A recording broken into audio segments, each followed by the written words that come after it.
So hello, what's up? Magandang hapon sa inyong mga master. So panibagong araw, panibagong vlog. So sa mga hindi nga ba nakakala sa akin, may Tirada channel. So ngayong araw mga kamaster, so ang ating activity, plumbing muna tayo. So makikita nyo ating mga tubo na ilatag natin. So hindi pa ito tapos mga kamaster. So paano nga ba yung tamang sukat, no? Aalamin natin yung mga tamang sukat every 3 meters. So 1 centimeter lang mga boss. So ating clippy, yung ating elevation every 3 meters. Nabigay akong pit trap ng clean out. So makapansin yung mga master, ayan, bawat floor tree natin, so naglagay tayo ng pit trap just in case magbara. So madali natin matatanggal. So ayan, so lahat yan mga kamaster, lagyan natin pit trap.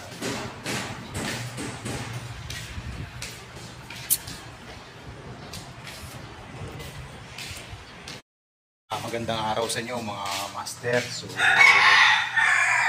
po yung ating ginagawa ngayon sa first floor hanggang roof deck. So ito yung ating pagkakabit ng plumbing, no? Share ko lang yung ating munting kaalaman. So hindi naman ako ganun kagaling mga kamaster, pero may konting alam naman tayo. So ayan,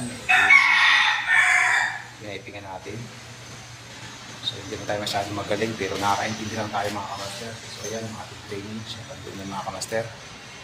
So hindi pa ito tapos, so matagal-tagal pa ito, siguro mga 3 weeks or 1 month. So marami pa tayo itong abang, drainage, CR, sanitary, ay mga napatuloy natin.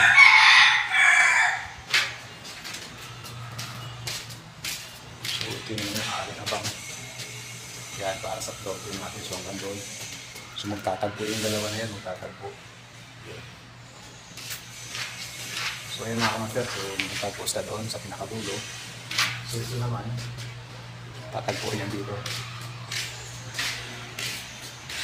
So yun lang mga kamaster, so update ko lang kayo sa aking pag-vlog. So plumbing works muna tayo ngayon mga kamaster. So break time na.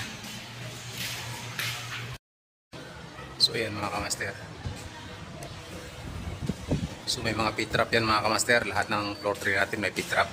So may clean out din siya every 3 meters.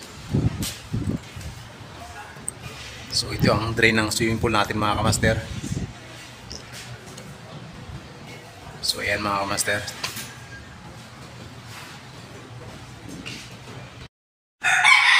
So ayan mga boss. So sa Lunes na naman natin titirahin.